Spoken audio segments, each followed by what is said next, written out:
So I'd like to welcome everyone to today's discussion. Thank you for joining us today.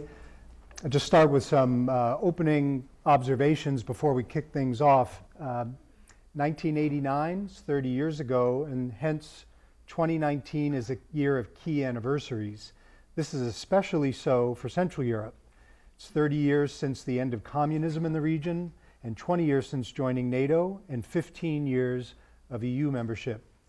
3 decades on, however, Central Europeans are polarized about the outcomes of these historic changes. Recent reporting from the region has been highly negative, and a sense of uncertainty is evident throughout the region. Parts of society and countries in Central Europe have become fatigued with the post-1989 establishment, and a number of populist politicians have taken positions of power in the region.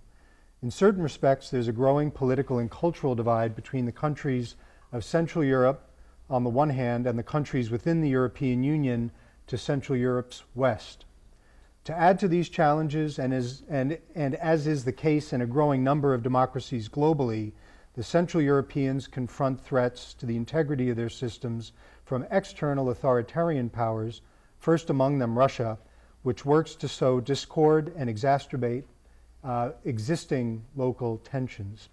At the same time, experts have noted that the region is proving to be more resilient to the global crisis of democracy than many expected.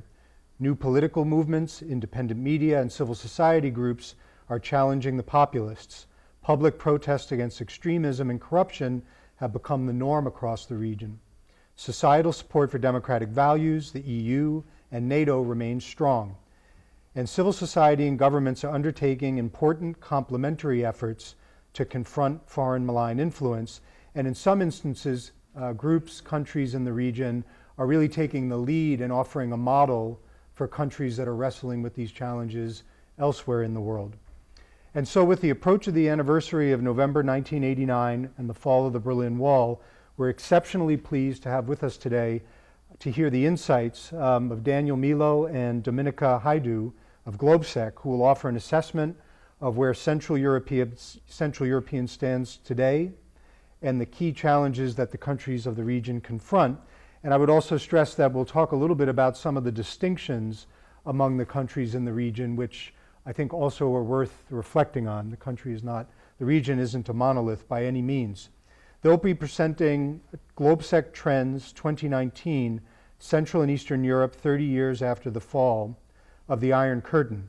The publication is based on the findings and assessments of more than 10,000 interviews conducted in 7 countries, including Austria, Bulgaria, the Czech Republic, Hungary, Poland, Romania, and Slovakia. So we'll hear from Daniel and Dominika at the outset, and then we'll have a conversation with my colleague Joanna Rohozinska to my immediate left, and to the far left with Iulia, Joja, who will share their reflections more broadly on some of the challenges the region is facing. I'll just do very brief bio introductions because you have the more extensive bios of all the speakers before we hear from Daniel and Dominika.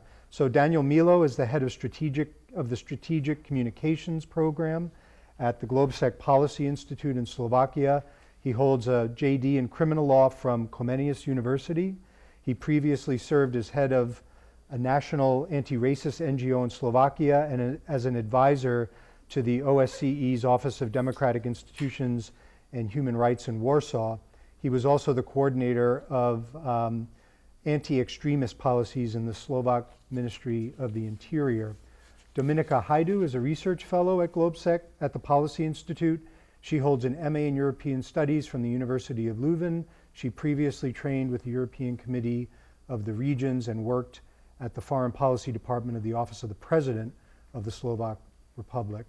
Iulia Joja is a senior researcher at Global Focus in Romania and a postdoc fellow at Johns Hopkins SAIS.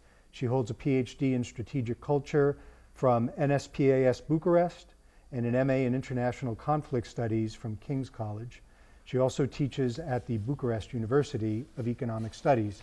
And Joanna Rohozinska is Senior Program Officer here for Europe at the National Endowment for Democracy, and few people know the region as well as she does. So now we will turn to Danielle and Dominika, who will use a number of slides to share findings, and then we'll hear from our speakers and have a conversation, and then we'll open it up to the floor for discussion later on. So with that, why don't we turn things over to Dominika and Danielle. Thank you, Chris, for the introduction. Thank you for coming and for the opportunity to be able to present our findings here in Washington. Indeed, this year is really a special year for whole of Central and Eastern Europe, and a lot of attention has been paid to events both of 1989, commemorating the end of communism and transformation towards democracy, but even more so, as Chris mentioned in his opening speech, there are some worrying signs in the region. And therefore, we have been conducting public opinion poll surveys in this region of Central Eastern Europe for a number of years with the general support of NED, looking into and trying to identify trends. So where are these societies moving to? What are their geopolitical preferences? What are their cultural preferences? What are the driving forces within those societies? And how these tendencies would impact on transatlantic relations, their alliance with the US, or let's say membership in NATO. But let me start with showing you a short clip highlighting some of the main findings of the research.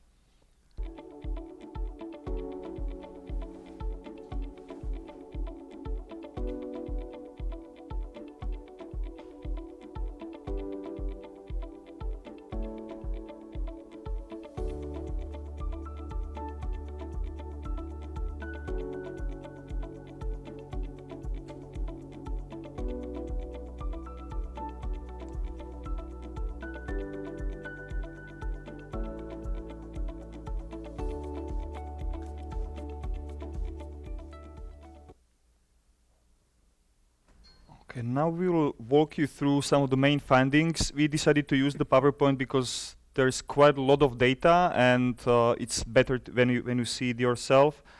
So let me start with what actually is the preference of people living in this region regarding the system they would prefer. And this is a question we asked actually last year.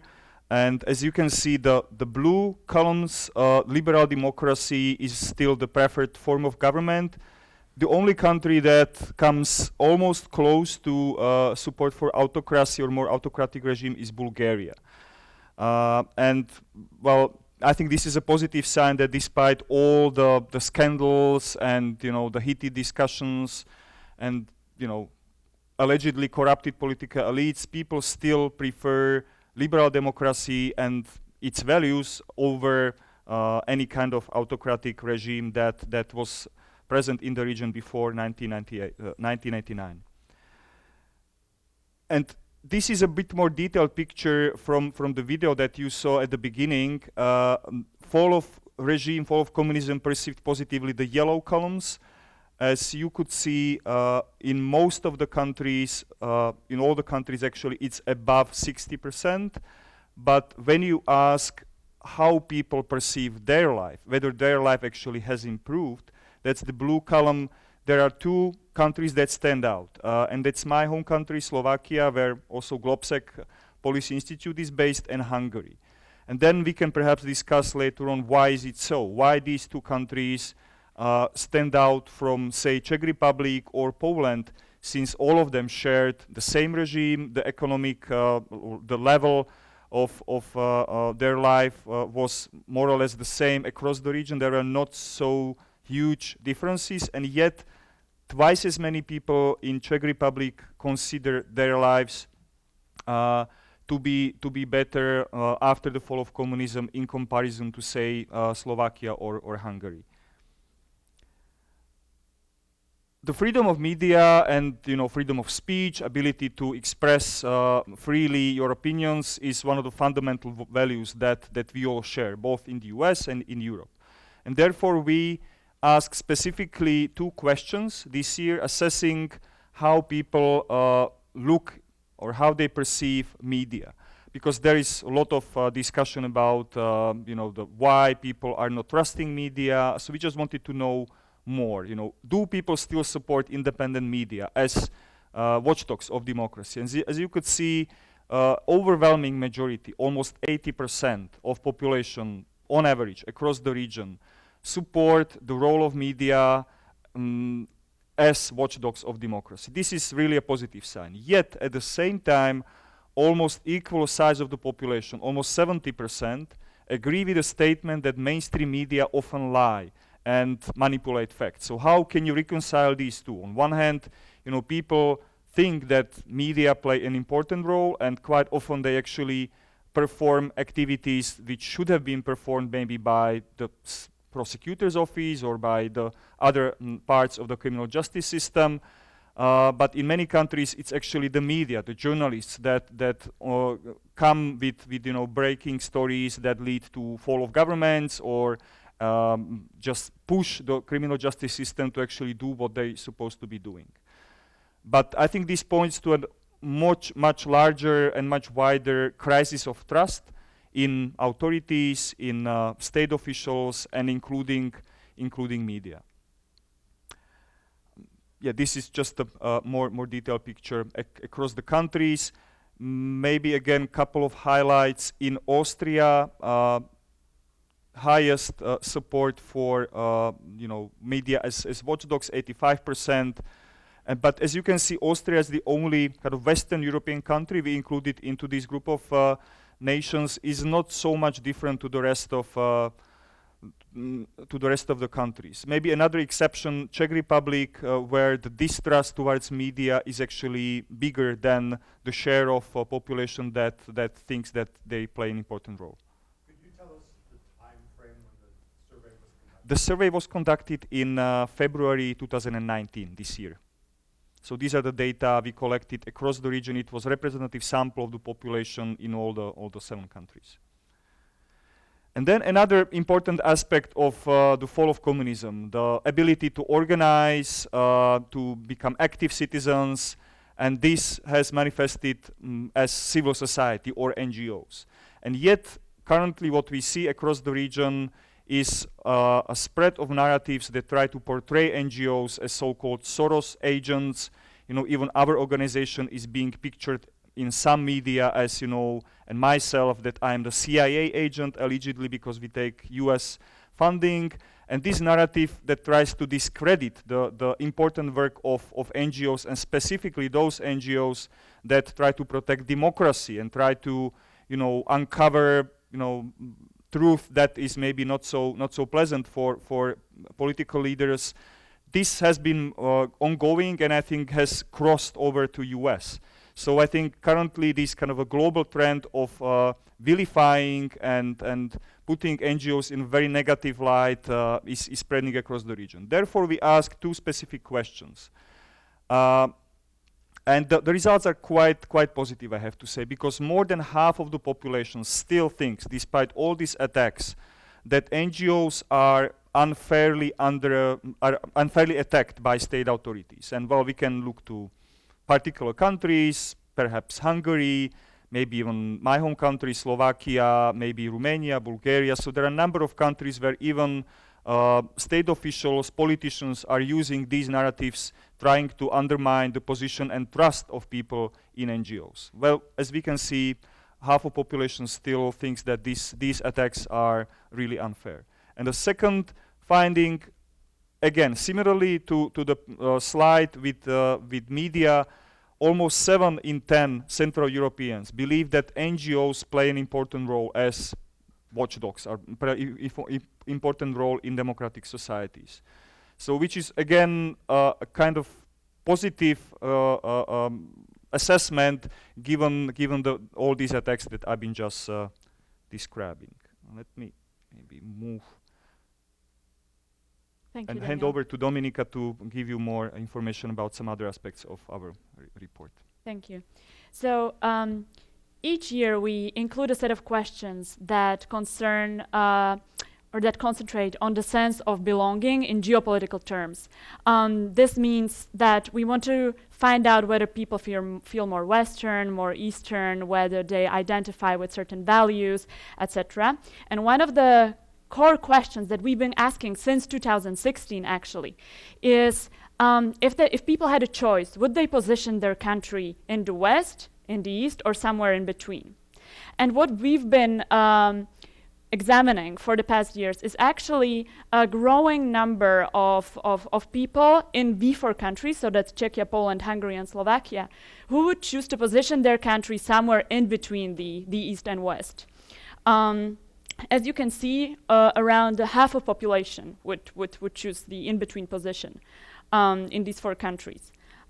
If we compare it to those who would choose West and East, you can see that the Westerners, as we call them, are strong in Austria and Hungary, and those who would prefer the East are the strongest in Bulgaria and Slovakia. As you can see, in Bulgaria and Slovakia, there's also a significantly low percentage of those who would prefer their country to be positioned in the West. And more importantly, we also asked people why they think so, what is the reason behind their choice, and also about the symbolism of West and East. So what do they imagine actually under West or East? And the most recurring arguments for the in-between positions were actually based on the fear, which is based on the historical experience. So they are afraid of belonging to some kind of a bloc. They're afraid of being captured by some larger forces. So that's why they want to remain somehow independent and on good terms with all sides. Just to be able to negotiate and mediate, maybe. Other arguments are based on this imaginary bridge, which is a narrative between East and West, which is a narrative which is currently being used also by many politicians in Central Europe. So to be able to actually, beautifully mediate between those between the blocs and actually serve as this imaginary bridge. And some arguments are really pragmatic, so based on geography. So they say they are not in the West because it's basically a Central Europe and they don't feel like they're part of the West nor the East. The West and the most of Central and Eastern European countries is still seen as some kind of aspiration. So the main argument for them choosing the West would be higher standards of living, economic development, and the only outlier in this respect was Austria, where the key argument for choosing the West was based on the values, so democracy, freedoms, and human rights. And the arguments for the East were basically like the desire to belong to Russia, for some reason also economic development and higher standards of living, which we can't Doesn't really make much sense, actually. Yeah, which we can't really explain. So another question we ask is whether they think the values of their country are in line with the values of the US and Russia. We asked it separately, of course. And surprisingly, at least for me, in none of the countries, a majority said that they think the values of their country is in line with those of the US. The strongest pro-American sentiment is in Poland, but this has been also traditional in the past. We've been measuring these trends in the past years, and if you just to give you a comparison, around 60% on average identify with the values of the EU in the region. So if you compare it to Russia, for example, surprisingly in Bulgaria, Hungary and Slovakia, actually more people think that their values are in line with those of Russia than with those of the US. I mean, well, with Bulgaria it's not so surprising because also of the cultural ties and historical ties, but with Hungary and Slovakia it's a bit surprising for me. Okay. Now we move to the security-related issues. And NATO has served as an umbrella and security guarantee for the whole region, and therefore it's important and interesting to look how the support for NATO actually stands and how did it change over the years. And as you can see, these dark blue columns, these are the most recent data from 2019, and as you could see, in all the countries, there was an increase in support for NATO. And well, we can explain this slow but steady increase of support by mostly geopolitical issues, things happening in Syria, the war in Ukraine, which is still a neighbor of most of these countries, and also the fact that the international instability kind of creates an impact also on people living in this region, and they do realize that NATO provides the best security guarantees for a number of relatively small countries that couldn't otherwise protect themselves individually. And then we came also to a rather provocative question, and actually this is one of my most favorite slides that I use whenever I do this presentation, to compare the perception of a threat from US and from Russia. And you might think, well, all these countries are members of NATO, and as you could see, well, they overwhelmingly support their NATO membership. So why should they ever, think of US as a threat?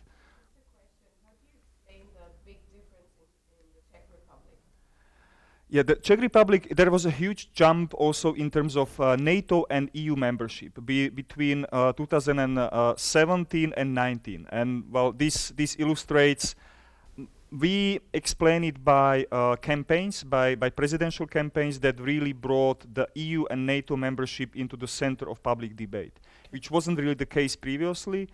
And that's, I think, the most probable explanation that we might have. So the NATO and EU have become really the center of political debate. So we can divide the countries in this region into like three major categories.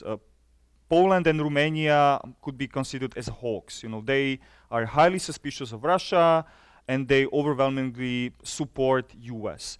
Czech Republic is what we call Czech pragmatists. The society is almost evenly split in two halves.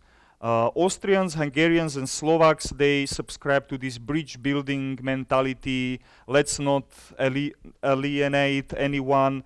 And Bulgaria definitely wants to become this peacemaker with Russia. And this is the comparison. So the red columns are those who perceive Russia as a threat, and the blue ones, US as a threat. And as you can see, my home country, Slovakia, at the far right end of that slide, is the only country where, well, with Bulgaria as well, but the country where the highest share of the population actually considers US to be a threat, a security threat. So I often get questions, well, does it have to do something with the current US administration? Well, I don't necessarily think so, because, the question was not how likely or how favorable you look upon the current US administration. The question was, do you consider this country as a threat, as a security threat? Your country. Which is a completely, different framework. And, Poland, no surprise there, Russia as a threat, historical background, the breakup of Poland, Second World War, Molotov-Ribbentrop Pact, and so on and so forth. Romania, again, Czech Republic, also relatively strong anti-Russian sentiment. Austria, as I said, it's almost half and half, and in Hungary, the, let's say, distrust or perception of Russia as a threat is also not really significant. Over to you. No. It's anyway.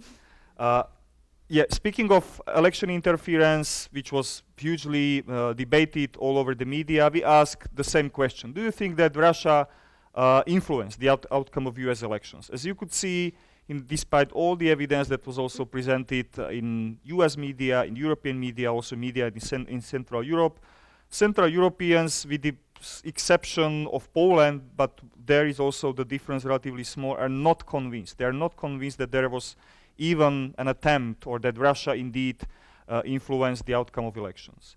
And then we ask a similar question, because it wasn't obviously only US where Russia tried to influence the outcome, but the presidential elections in France, where there was this hacking attempt, and Marine Le Pen met with Vladimir Putin, and so on and so forth.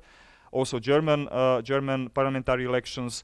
And in the case of European elections, Central Europeans are even more skeptical. So they just do not think, or they do not subscribe to this notion that indeed Russia is trying to undermine our democracies.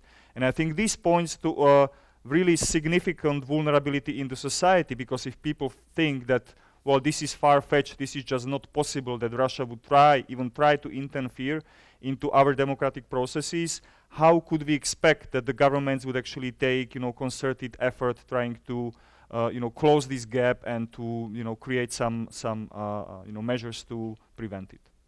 Thank you. I just have a methodological point. On those slides where you only see 4 countries is the data from 2018, which you can actually find on our website as Globsec Trends 2018. So just that you know that it's also available online. So, and the cherry on the top, last year we were also asking people about the perceptions or opinions on certain conspiracy theories, which we believe are strongly circulating in the regions. And one of them was the conspiracy theory saying that Jews have too much power and secretly control governments and institutions around the world. And what we found out that actually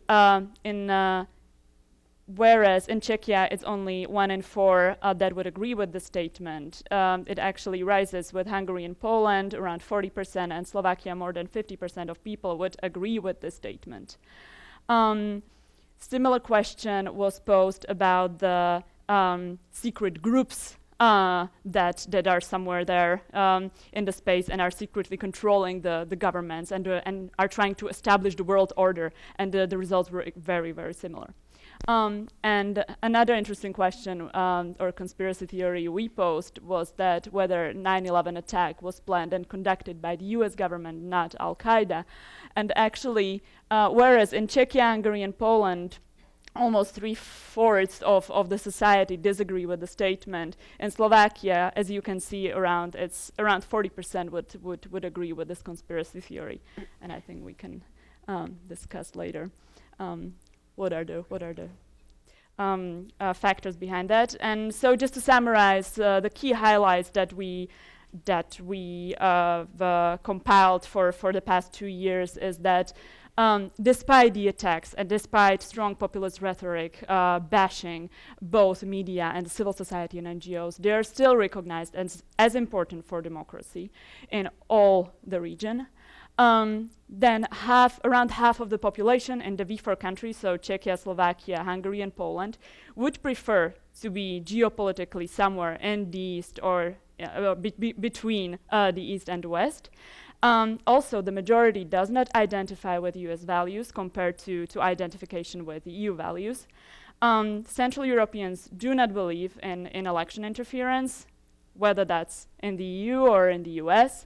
There is a constant rising support for NATO, and 4 out of 10 people in the V4 countries believe in conspiracy theories. So thank you.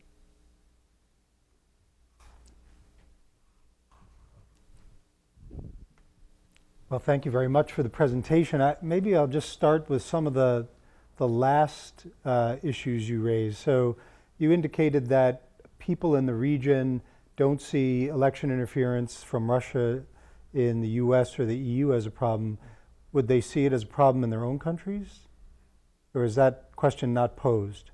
Well, we didn't pose such a question, but just extrapolating the findings from the question that we asked, whether there was any interference in Europe, which includes also their countries.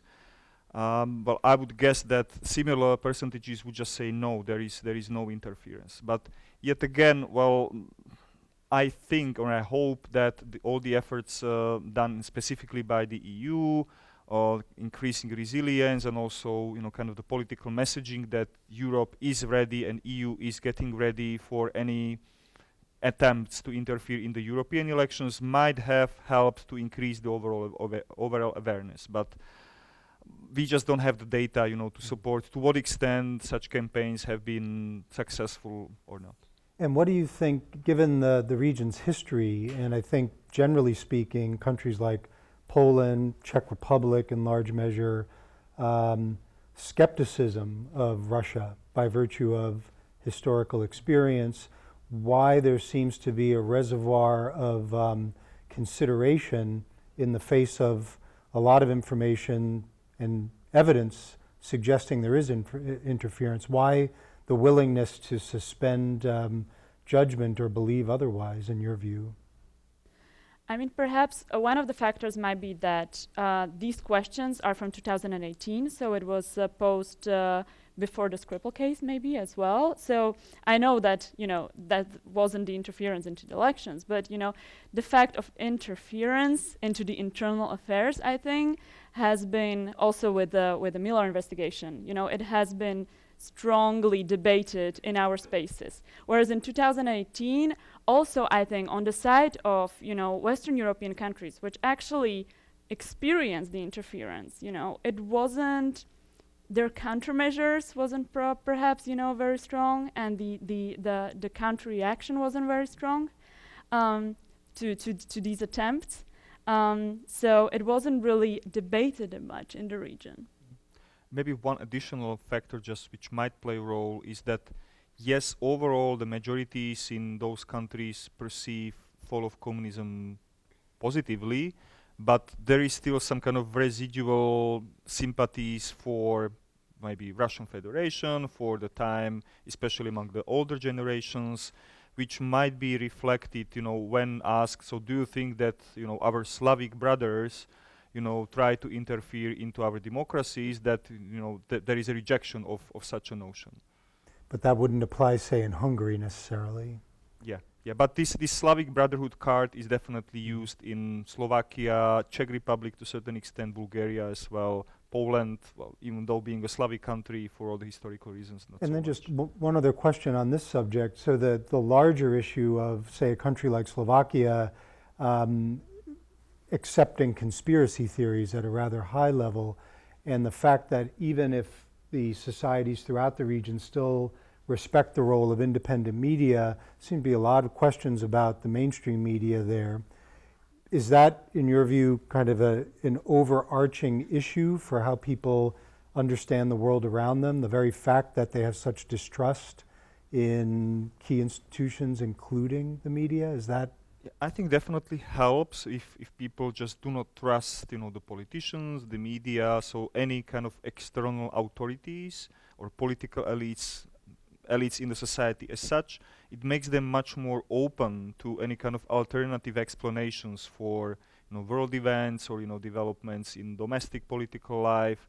And there are quite a few even political actors, domestic political actors, they just try to ramp up these theories and using them as a political tool, essentially. And that may not be unique to the region. Well, so, yep. And maybe I'll take that opportunity just to broaden the conversation. Many of the challenges that are evident in the data here, including distrust in media, are things we see elsewhere. I wonder, Joanna, if you just want to say a word about how you see say the Visegrad countries as different from, say, Western Europe's experience with questions about media credibility or trust in media. Is there something unique to the Central European condition right now that we should be focused on? I mean, I think that the point that you made it from the outset has to be reiterated is that each country is a little bit different in terms of how it functions. I mean, from the very baseline in terms of the transition from state media to public service media and how it looked very different in Poland, in the Czech Republic, in Hungary and whatnot. So that's kind of part of it, and also how rich the media landscape has become in all of these places. But all of that being said, it's only still been 30 years, basically, right? So in terms of kind of like a deep trust in institutional newspapers, television stations and all the rest of it, there's, I think, a residual automatic skepticism, particularly to state media, that still has hung over a little bit more. I think that in various countries, Central Europeans tend to be big readers, and that's an interesting contrast compared to farther east, for example, in some of the other countries that I work in. But that being said, it means that everybody thought that things were sorted, basically, after 1989. And so what's interesting is that there's an absence of media watchdogs, for example, that have been keeping tabs on how media ownership landscapes work in terms of what the advertising landscape looks like, and then consequently what the survival rate of independent media has been. Hungary being probably the most egregious case at this point in terms of the media being co-opted fully by the state, and Poland being in a curious situation that we'll see what's going to happen in the next 6 months. That's being quite precarious. But I mean, I think that Iulia could say something about Romania as well, which is not looking particularly sunny. And if we want to expand it to Bulgaria, it's also quite dire, I would say. But I think that in general, this kind of residual inherent distrust towards what people are telling you is not particularly conducive to fostering trust. And maybe that's part of the story as well in terms of Slovakia and believing conspiracy theories, that you'll believe what your neighbor says, but you're not necessarily going to believe what the news says. In a way, maybe I'll turn to Iulia on this point. I think the media sector everywhere is under stress, but the independent media in Central and Southeastern Europe faces its own set of challenges, but there are other players that have entered the media space. And one thing that I just had kind of floating in my head while Daniela and Dominika were doing their presentation is there's alternative content that's available to many consumers of information, including from Russian media. And so I wonder, in the work you've done or on some aspect of this, how we should think about the way in which today's landscape, say from 15 years ago, is different in terms of Russia's engagement, its engagement in the media space, in pushing certain ideas and narratives. Is that something that you've seen in, say, Bulgaria and the Romanian case? Well, it's very different from country to country because we have, as Daniel and Dominika showed, very different outsets and historical understandings of the relationship with Russia, which is then enabling or impeding Russian influence narratives that appear in alternative media, and then also the links between alternative media in the online space are sometimes very hard to track to Russia. When it comes to Romania and Bulgaria, the cases are very, very different. We did a study with Global Focus, who I'm representing today.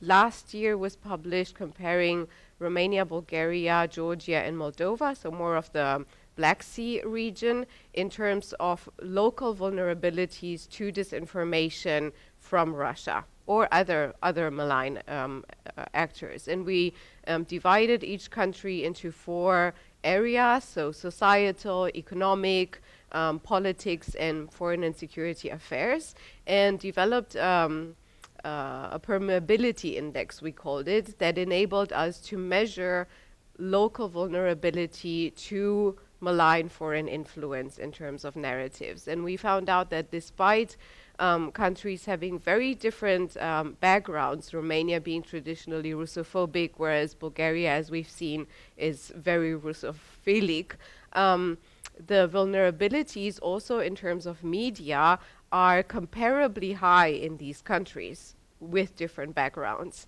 and that alternative media is catching on not only for the younger generation who have access traditionally to internet and an increased media literacy when it comes to the online space, but also to the older generations just because it is in reach. And the best example, because my background is in security, that I have to give in terms of how alternative media is manipulating perceptions is a security example in Romania. Romania is hosting a part of the ballistic missile defense of NATO.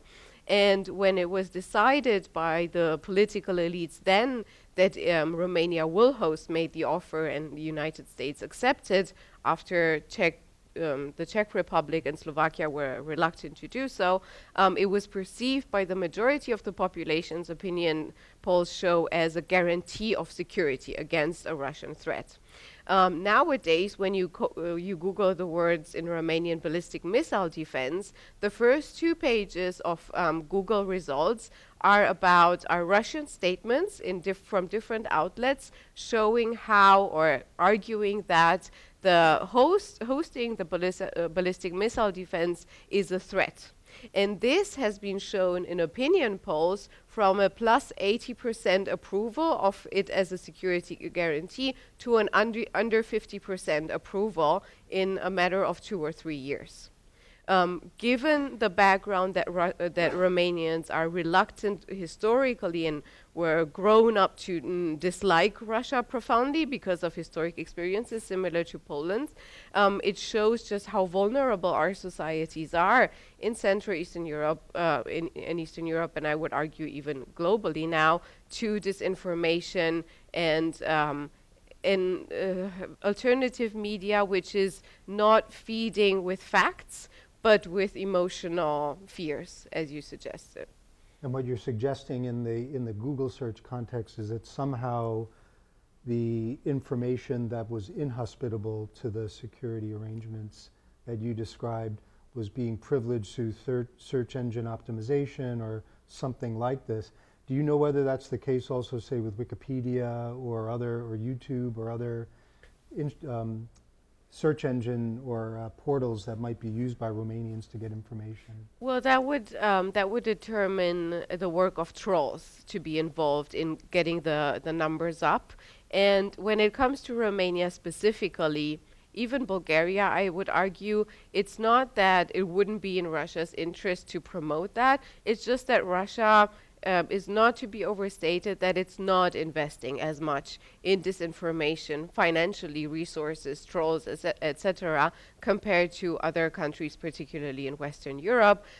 Mainly, this has to be contextualized and depends on different aspects and contexts, but mainly also because we have cases like in Romania where political elites, populist elites, are using elements of the Russian narrative unconsciously sometimes because it fits their political agenda. We see that all over Europe. And so the inadvertent consequence is in the end that it helps Russia, but it's not that Russia financed it. One of the examples that I find the most interesting and visible in Romania, and it's telling of the region. We had, I believe, last year, after a major campaign of the Romanian Orthodox Church, a referendum for the traditional family, by which the constitution should have been changed from a marriage between two people to a marriage between a man and a woman. This wasn't a debate before, because Romania is a conservative society, and there was no push for legalizing homosexual marriage, but it just became an issue. It became an issue that was entirely fueled by the Romanian Orthodox Church, who managed to legally or faked gather 2 million signatures to change the constitution. And then there was the campaign. The campaign was financed actually not by Russian money, but by Neo-Protestant money from the United States. But the narrative of the campaign was clearly Russian, because once the Russian ambassador to Bucharest pitched into that with an interview, the narrative was changed one-on-one of the campaign. The campaign in the end did not led to a referendum which was not won by the conservative forces, but it just shows this dynamic of money and politicians not being aware of the consequences of and what might happen. They just follow their immediate interests, and in the end it plays into Russian hands without them making a lot of effort. So I'm going to turn to the audience soon. If you'd be thinking of questions, I'm going to pose a couple of more questions to Danielle and Dominika, maybe asking them to stretch a little bit beyond their own survey. Recently, Pew did a survey which included the region, which in many respects suggested that certainly in the Visegrad countries that people are pretty happy with the changes. So, for example, looking at how people in the region feel about a shift to a multi-party political system and a free market economy, Poland on those two issues, 88% and 85% respectively, Czech Republic 82 and 76, Slovakia 74 and 71, Hungary 72 and 70.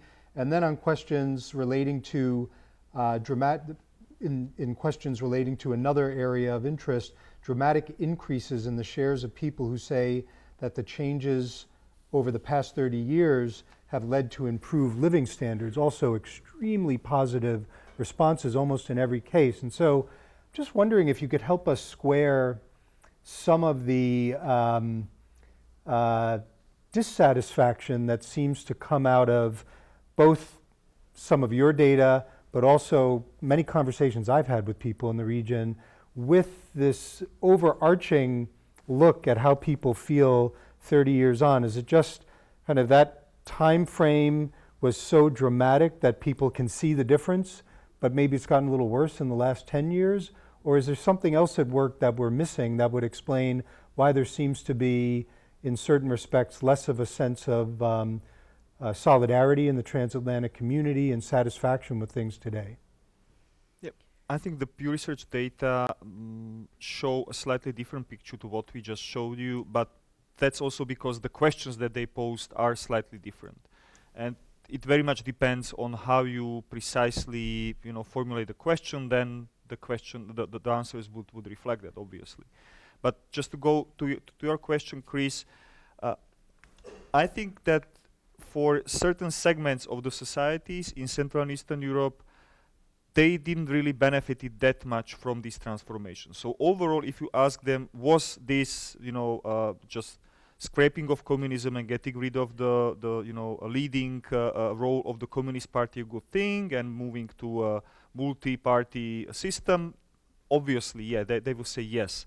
And also in terms of transformation of the economy, indeed the living standards have improved.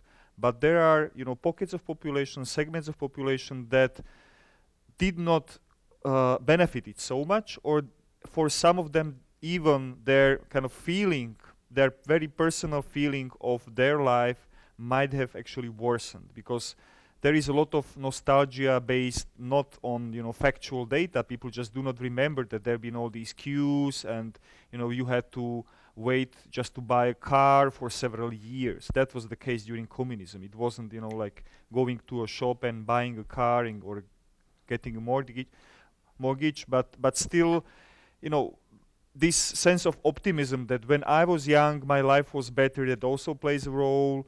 So I think it's essentially a mixture of on overall the societies are doing much better, and economically definitely you can see the figures, the average income, the amount of money that people earn has dramatically increased since this transformation period. But I think it doesn't necessarily translate into how people are happy with their lives, because indeed it has led also, for example, to an increased migration to say Western European countries. We have regions where either the women or the men have to work abroad, so essentially the families are split, and this leads also to all kinds of issues. So well, it's kind of a mixed picture, really. And I would perhaps add the fact that during the communist times, people were more or less miserable, but they were all the same miserable. They were so. And now, with the freedom that we fought for, that we wanted so much, also the gap between different classes has increased, and so the people started comparing themselves, to the neighbors. So they're seeing that or that neighbor has more cars and is better off, and maybe perhaps their feeling is that that they're actually worse off compared to their neighbor, so they're feeling miserable, although they know that their life is actually better 30 years ago. And maybe a second thing that I would like to point out is that after 1989, there was this bright idea of the bright future where, we get democracy, everything will be wonderful, everything will be better, which is the case, but maybe where we or the elites have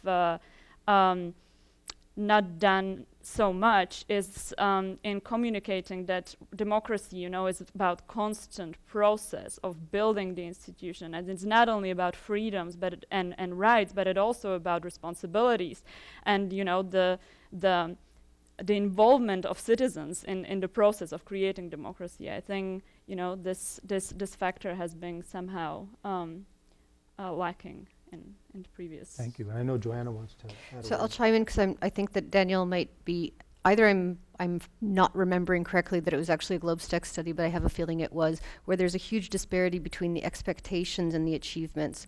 And it's a perception issue on one hand, even within the countries, that what was expected to be achieved within 30 years and what actually was achieved, that there's actually quite a gap in it. Again, I think it's often perception as opposed to hard numbers. But then on the other hand, if you're talking about comparisons with your immediate neighbors is one thing. If you're comparing to physically your next country neighbors, there's a huge gap. I mean, my favorite kind of analogy is take a train from Vienna to Bratislava and you will see that there's a difference between East and West, and there's no amount of explanations telling you how good things are that will make you forget about that, basically. So I think that that's a difficulty as well.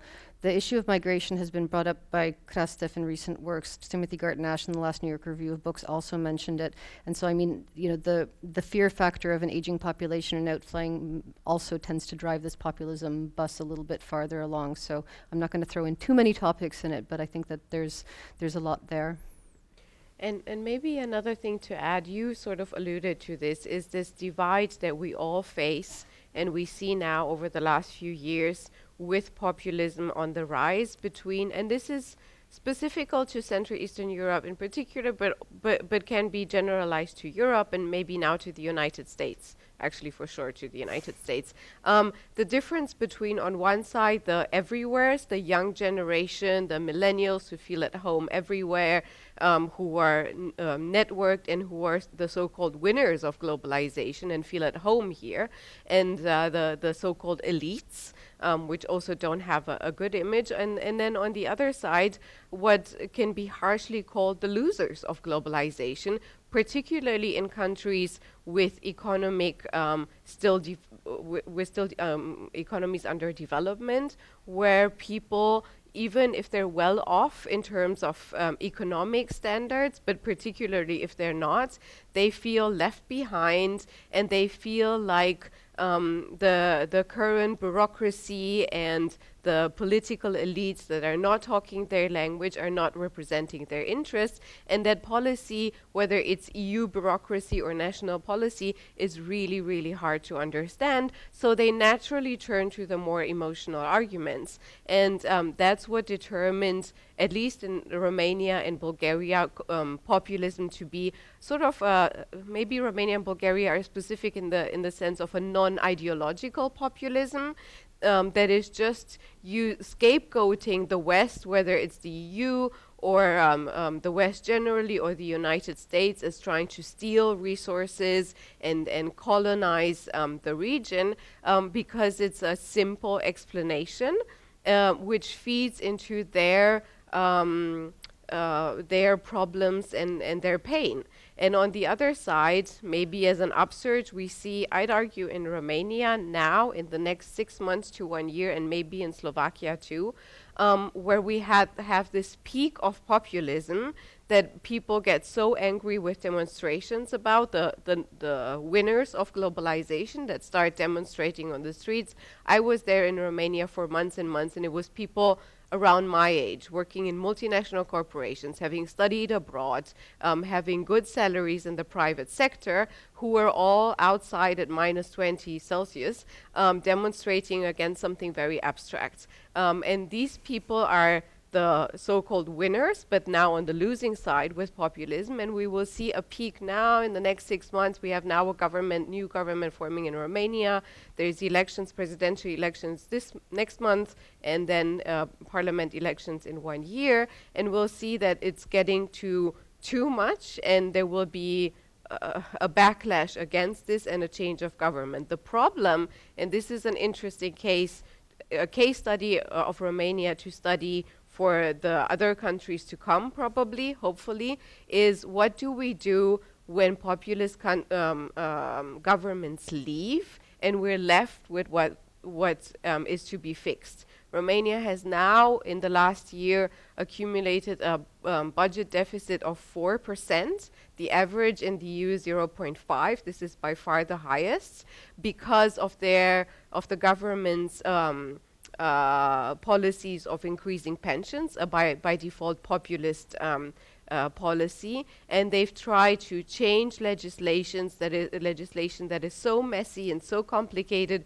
people not understand right now. It takes an expert. I don't understand many of it, but they will have major consequences in terms of politicization of anti-corruption institutions, in terms of the civil society being pushed aside, funding for education and for research being pushed aside and being quasi-inexistent at the moment. And this is what we'll all have to deal with. We will see it live in Romania next year, hopefully in Slovakia too. And maybe it's a case study for how we have to deal with these problems after all. And I'd like to pose just one more question, if you're willing to respond to it, to Dominika and Daniel, which is the segments of the population you alluded to and which were relevant to what Iulia was just referencing in, say, Slovakia or in the Czech Republic, the southern part of the Czech Republic or northern Moravia, these sorts of places where it's tougher than in Prague or in some of the other more prosperous areas by a long shot. Are they, in your view, the most susceptible to the conspiracy theories and the manipulation that was suggested in some of your findings? Or is that not a correct assumption? Might it be a demographic issue that's more relevant to the younger generation who are using different sorts of media and more prone to, say, Russian propaganda in a number of different settings? Or is there a link or that you can determine between the kind of left behinds and the manipulation of discussions relating to politics and policy in these countries? I think there is no easy answer to your question, because what we have found out in our research, that there is no direct correlation between, say, income level or the region from where these people are. To a certain extent, age played a role, and we know that the most prone group to conspiracies across the region are middle-aged people, like 45 to 55. So it's not the oldest and it's not the youngest generation. But interestingly enough, I know from the top of my head the data from Slovakia, and Dominika could maybe add some more points on that.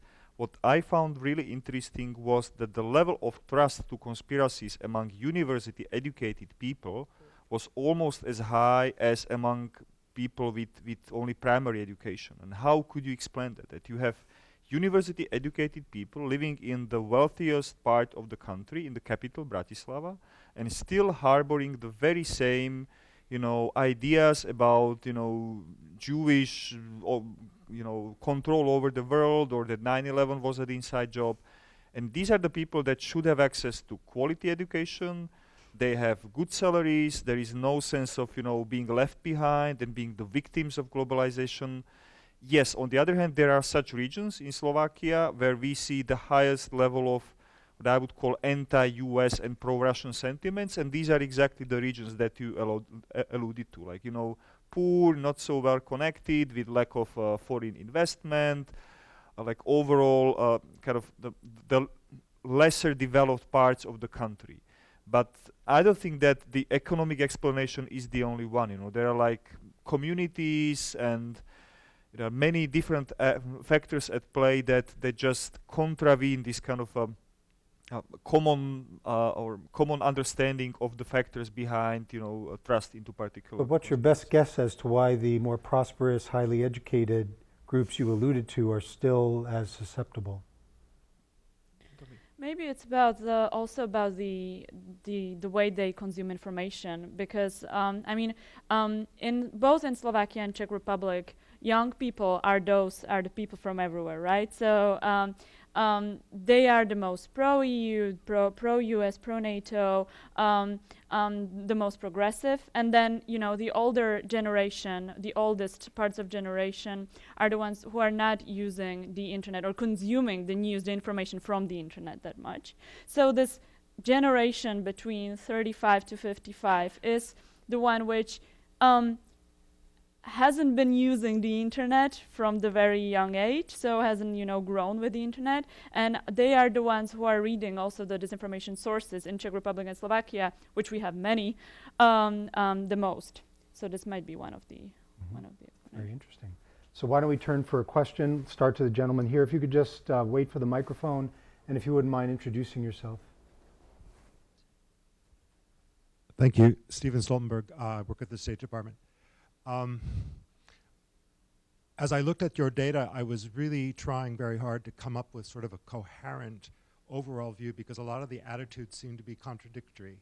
And I'm wondering, you mentioned trend lines, that you are looking for trend lines. Did you do this survey previously? And what would be the most significant trend lines that you see? Or do we see a fairly steady state in terms of the different views that you were trying to uncover? One of the things that struck me was the remarkable consistency with historical patterns that we're familiar with, and this came out in the conversation. Romania is traditionally Russophobic. Bulgaria is traditionally Russophilic. It's remarkable that 30 years after the fall of communism, these longer historical legacies still seem to be shaping opinion. So that's one sort of takeaway, that there hasn't been a lot of change. But I'm curious whether you have identified any areas where there has been change. And were you able to correlate any change with the political changes that we've seen in recent years? So, for example, in countries that where populist or populist nationalist governments have come into office, does that reflect any change in attitudes that you were able to identify? So great. Why don't we'll let the speakers address whatever parts of that they wish to, and then we'll take a question after they respond from the gentleman right behind him. Yeah, maybe I can address the part on the trends. We do this opinion poll since 2016, but only for certain segments of the questions.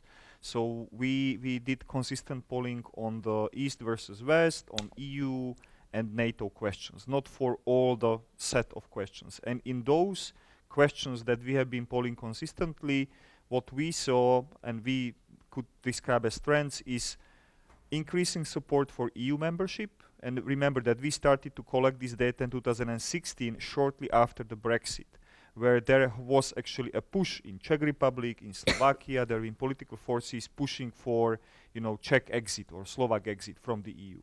And therefore, it was quite interesting to see how the EU itself is being, perceived by the population. And what we saw was slow but steady increase, in the case of Czech Republic, even significant increase of EU membership. And the same goes for the NATO membership. And there are still significant regional differences, and as you can see, this region, despite having all this common history and communist past, is very, very diverse, and the countries are very different. But still, I would consider this as a positive trend. Despite all the efforts, undermining kind of the transatlantic alliance, and indeed some worrying signs regarding specifically the perception of US, kind of this notion of, yes, we belong to the same NATO family and the EU values are our own values. This is really a positive outcome. And on your second part, on the correlation, or how does the political changes influence or are reflected in some of the findings? Well, I cannot really correlate any significant change, but what was maybe interesting for me was to compare the data from, say, Hungary and Poland on the freedom of media, or the importance of media and NGOs, because these usually become like the canaries in the coal mine, that these are the first and the easiest targets to get, maybe after the public service media. It's usually the first wave, and then, kind of salami method, just cutting all the other parts of the democratic society. And yet in both of these countries, despite, even state-sponsored campaigns targeting NGOs, you could see that still large segments of Hungarian population still think that NGOs are an important part of democracy. How do you, square the circle with the fact that Fidesz, is so popular still, with all these narratives about migrants and Soros, and it's kind of difficult to explain, because indeed these are competing narratives. So maybe theoretically people think that the idea of having independent NGOs is a good one, or independent media, but if the government takes measures to silence those voices in the society, they just do not know, or maybe they do not care even. But maybe some Sounds other like a good explanation. secondary question for your next survey. Yeah, indeed. Maybe one more thing. I think you're right to point out that we're maybe, or maybe I am too, generalizing in terms of framing it as traditional history. I think there's more factors. So traditional history, what I mean often is language, for instance. Bulgarian language is very easy to understand for Russians and the other way around, and Romanian isn't. So that's one of the elements that is helping or not. Then, apropos media, there's a second element that is media has been overtaken in all these countries by media moguls. And in the case of Bulgaria, these media moguls are either very close to Russia or there's Russian money. So that doesn't help neither. And it's less so the case, but similar phenomena in some of the V4 countries. And then the third thing is perceptions to a certain exchange, and I think you're right about this, if I understood it correctly, do change when it comes to Russia, because it's like the big elephant in the room that in this case we keep mentioning. The perception has changed. 2008 Georgia, Romania hasn't changed. Said, oh, we told you so. They are a threat. Same with the Poles, but Western Europe had forgotten about Russia, and that has changed. Russia is now a foe, if not an enemy, a security threat to NATO overall. So that has changed. So there's pressure on all sides, and I think in the United States it was similar, that Russia was forgotten, and now with Crimea it's back on the plate. So I guess it's Russian action which can lead to both. If it's Bulgarian media, it's pushing the Russian narrative, the brotherhood, the Slavic brotherhood. If it's annexation, some are reinforced or rewoken to the threat. And I think on this count, and if memory serves me correctly, this was at least inferable from previous Globsec surveys, that it isn't simply about whether people in these countries feel good about Russia.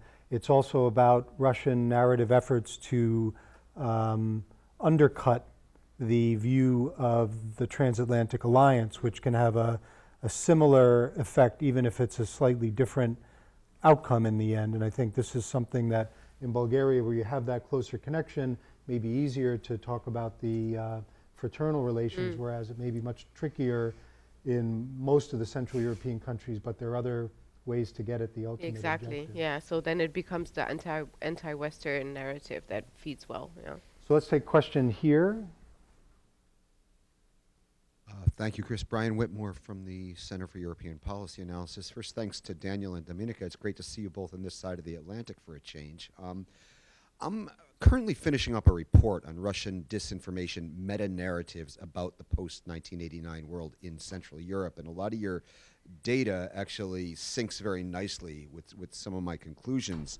One of the main narratives I was looking at was something I called the equivalency narrative, and that's effectively that Central Europe is just an arena where two great empires are competing. So basically equating the motives, tactics, strategies of the United States and Russia in this region. Your data about neutrality, which is consistent with past Globsec reports on this, and the surprisingly high levels of anti-Americanism, not just in Slovakia. I mean, it's the highest in Slovakia, but it's higher than one would expect in other countries in the region.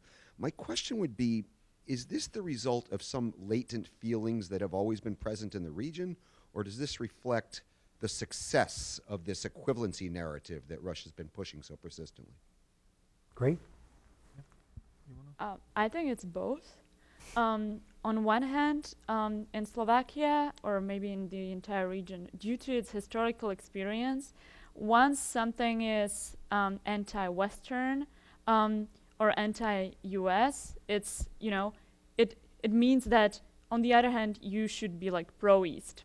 So on the so just to maybe to rephrase, so once Russia is consistently and many domestic actors have been taking over this narrative, consistently pushing this anti-Western narrative, well, the automatic or a natural alternative for us would be the East. So as a wonderful alternative to this alienating liberal democracies and unfunctioning liberal democracies, which Russia has been portraying as alienating. And at the same time, what I think another factor is that due to the our past, due to the consistently pro-Russian sentiments which have been in our society for decades, and some of the reasons, I mean, there are many reasons, but one of them might be the fact that the Russian, the Red Army has liberated us after the World War II, at the end of World War II. So Russian Liberation Army is still very much portrayed as in positive terms in Slovakia. Also, there is the strong pan-Slavic narrative, still very positive, positively perceived by a large segments of population. And there is a strong sentiment of nostalgia among older population. And a lot of populist political representatives are actually targeting the older segment of population with these narratives, because they know that these are the ones that are actually playing a role, that they know that these are the ones with which they will win. And so it means that these narratives are very strongly present in our domestic politics, and there I believe that there hasn't been such a strong effort in presenting actually, counter narratives to this. We have a pro-EU narrative, which has been pushed forward by our political representatives quite strongly, and the data show that. But in geopolitical terms, the efforts to portray, to work on the image of the U.S. and the role of the U.S. in this region, how it has, also helped us after 1989, in transformation, it's been quite absent. Maybe just to add a couple of points to this, just to broaden kind of the perspective. What I think might play a role as well is that for large segments of the population, the support for both EU and NATO is purely transactional. So essentially, as long as it's favorable for the Czechs, the Slovaks, the Hungarians, the Poles, maybe to a lesser extent, to receive all the benefits from being the members of the EU and NATO without having to pay a heavy price for that, in terms of, defense spending in case of NATO, or accepting migrants and refugees, which created a huge political pushback in this very region. People are supporting EU and NATO and the West, because the West means in most people's eye living in this region, the EU and NATO, US, well, to a certain extent. But I think there would be a time, and the time is not so long ahead of us, when this region stops or would stop being a pure beneficiary, in terms of money transfers, from other EU member states, and would have to start, paying the price and have to start behave much more, or to express much more solidarity.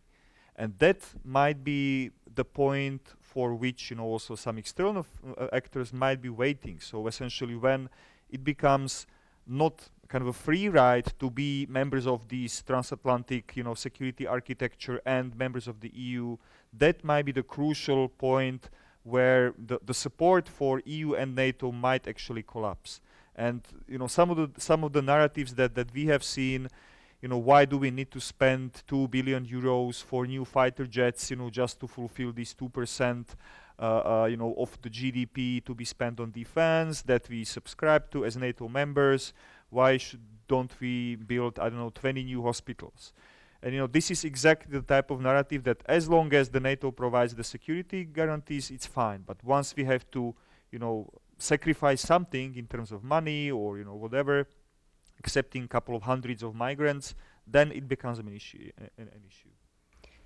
Is that something to reflect on, Joanna? I mean, I think you also can't ignore the fact that the U.S. to a large extent exited when all these countries entered the European Union, right? Like, not only did the aid program stop, but to a large extent, whatever diplomacy definitely started taking a back seat to the EU, because that's who their main partner was. Like, this was the most important player.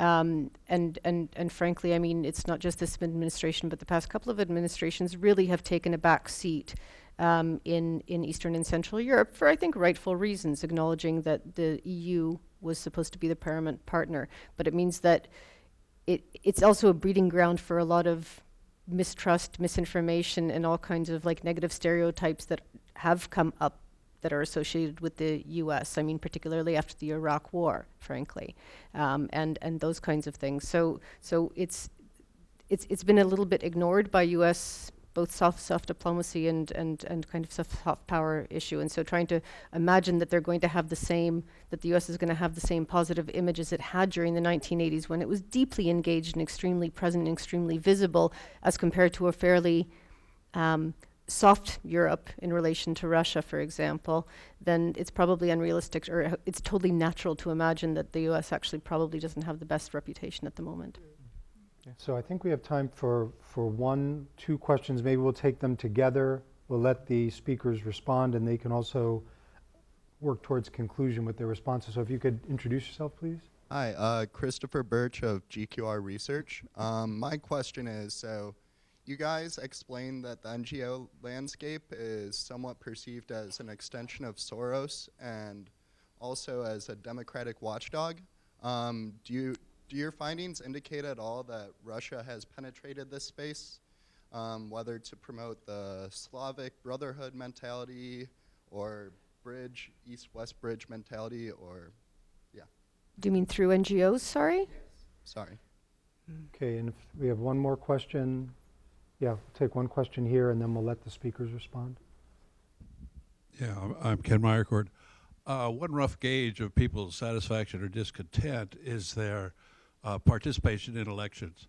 I think our own generally low voter turnout in this country is due more to satisfaction than discontent, but discontent can lead to a high voter turnout, people hoping for change, or a low voter turnout, people feeling so alienated that they don't even think it's worth voting. What sort of turnout do the Central European countries get, and whether it's high or low, how do you interpret it? Okay, thanks for that. So let the speakers respond to any part of the last 2 questions they wish to, and then we'll work towards the end. So Joanna, do you want to start this? I'll do the last bit because the most recent elections were actually the Polish parliamentary elections a few weeks ago, where it had the highest voter turnout since 1989, actually. Does it mean that the government changed? No, but there was a very small flip in the Senate. But what it does mean is that there is participation. At least here, it was certainly regarded as an important election, probably the most important election since 1989. So I think that that's probably a healthy trend. We'll see what happens. I mean, as Daniel mentioned, there's a whole series of elections that are going to be rolling through this region over the next year and a half that are worthwhile watching. I mean, Chris referred to the Pew poll, and frankly, the disenchantment or the degree to which people across Europe believe that elected politicians do not actually care about what their opinions are is remarkably high, with Greece actually being the highest in terms of 84% of the population believing that their elected officials don't actually care what the population thinks. So that's not extremely inspiring to vote. The other question was about NGOs. I think that's a case-by-case basis. You'll see that in some countries rather than others. I would not say from where I sit that we've seen an awful lot of it coming through in the Central European countries. You see a lot more in the former Soviet space, mainly because the funding does tend to go through the Orthodox churches, for example. It does go through cultural groups and whatnot. Poland, again, being the outlier because we're not really keen on much of what comes out of Russia, so that's not had a huge impact. I imagine Romania not. There's more nefarious ways of doing, and it does tend to go through the churches more often than not, particularly in the Orthodox countries, whether they don't have to be Russian Orthodox, it doesn't matter, but within those kinds of families of it. But writ large, it's not been hugely impactful in these countries, I wouldn't say. I haven't seen much evidence for this, like penetration of Russia into the NGO space, but they are using different vehicles. We spoke of the disinformation media and kind of hidden or tacit support, financial support, or providing information to these type of outlets is one of the most widely used tactics that I have seen. And also support to political parties. And usually you can read about different cases of far-right political parties being in all kinds of illicit financing deals, businessmen flying over to Moscow to discuss future business deals there, in Italy, Austrian case, and so on and so forth. But what is much less reported is the level of cooperation between so-called traditional political parties. Just to give an example, a leader of a Slovak National Party and currently Speaker of our parliament is very proud to meet with the Speaker of Russian Duma, and he takes often trips to Moscow to meet with him, and just to kind of to cultivate this alliance or this notion of special type of relationship with Russia. And that's not only the case of Slovakia, but also looking into, Germany's Social Democratic Party. You could see also quite a few, politicians with significant ties to Russia, or serving after they finish their jobs at well-paid positions within, energy companies and so on and so forth. So it goes much wider, and yes, there is the NGO part or NGO piece. There are some, think tanks or institutes that are known to be funded through different Russian schemes or ways of support, but not so much in Central Europe. I would say it's much more the political parties and the media. And in Central Europe, you'll see the political parties, media, but also Ruski Mir being the vehicle to support gongos and things of this sort that just work in loose or less loose coordination with other, at least Russian-friendly entities to get certain messages out. I would perhaps address the question of the election voter turnout in Slovakia, because I know the country the best. I see two trends appearing in the country. Well, the average voter turnout in parliamentary presidential elections is around 50-60%. Actually, in the European Parliament election, we had the lowest turnout from all 28 countries, which is 20%. But I think there are two trends. One is that if the citizens really think that their vote matters. So when there is a real threat to democracy, for example, we had, in the elections of 1998, 2002, where especially 1998, where we had before we had Vladimir Mečiar, which had very strong authoritative tendencies in power as a prime minister. And at that time, it was about, the election was about whether we just stay with the East and be captured by Russia eventually, or we go or we become the members of the EU and NATO. And when there was this kind of question about democracy, about the future of the country, the turnout was high. Also, the same in the elections when the center-right-wing parties won in the early 2000s. So I think that once there is a clear threat to democracy, the citizens go and vote. And the second trend is that there is an increasing turnout in local and municipal elections. That is perhaps due to the fact that the education about the role of civil society and civic engagement has been increasing in the country, and about the role of the citizen in the system, in democratic system, has been increasing. So yeah. Thank you. And so Iulia, if you want to add the last word. Sure. In terms of NGOs, I entirely agree with my colleagues. There's not much to add. I think maybe just that cultural institutes become more of a fashion in all these countries, mostly Russian cultural institutes, but also Chinese now, slowly, which is interesting, and very close ties to the academic environment. When it comes to election turnout, it's definitely, I'd agree, a trend of increasing turnout. After the 90s and 2000s, when Central Eastern Europe had one of the lowest turnouts, Romania in the EU elections this year, 5 years ago, had one of the lowest turnouts. This year had double the turnout. But I think beyond the stake of democracy, there's another interesting element that we don't think about enough, is the generational behavior towards participation in voting behavior generally. In Central and Eastern Europe specifically, which we are talking about, people that are around the 40s were the first generation of democratic kids that made their way through their career, their studies, through early democracies. So their main aim generationally, the first studies are starting to come out, was to work hard to make it to the top. Study abroad, work hard, make money, and be someone and profit of capitalism, market economy, and free circulation of people, free movement of people. The next and hence this generation is less interested in voting, because they are so they're so wrapped up with making it themselves and now starting to raise their children so they will make it, that they're not focused so much on, and they don't they have still the nostalgia and the idea that their individual vote doesn't matter as much, and democracy has not been so deeply enrooted into them that they believe each vote counts. The newer generation, the ones that are now starting to vote, are different. They're the millennials, a bit delayed in Central Eastern Europe versus West.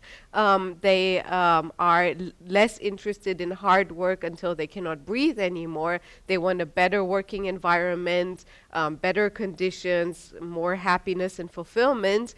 But that makes them be more aware of what is going on a macro level, so that determines them to show up more for votes. So I think that's also I tend to think that's rather something specific for post-communist countries, but I think this is one of the features of one of the keys to understanding, not the only one, but one of the keys to understanding voter behavior over the last few years, how that changes. So thank you very much for that insightful conclusion. We're right at the end of our time, so I'm going to take this opportunity to thank Iulia, Joja, Joanna Rohozinska, and congratulate and thank Danielle and Dominika for the Globsec Trends report. It's such an important report. It helps us put things in context and gives us a point of discussion to think through some of these really important but complex issues. I hope you continue to do this great work and all the other great work that Globsec does. And thanks to you especially for your presentation. Thanks to all of you for your questions. Thank you. Thank you.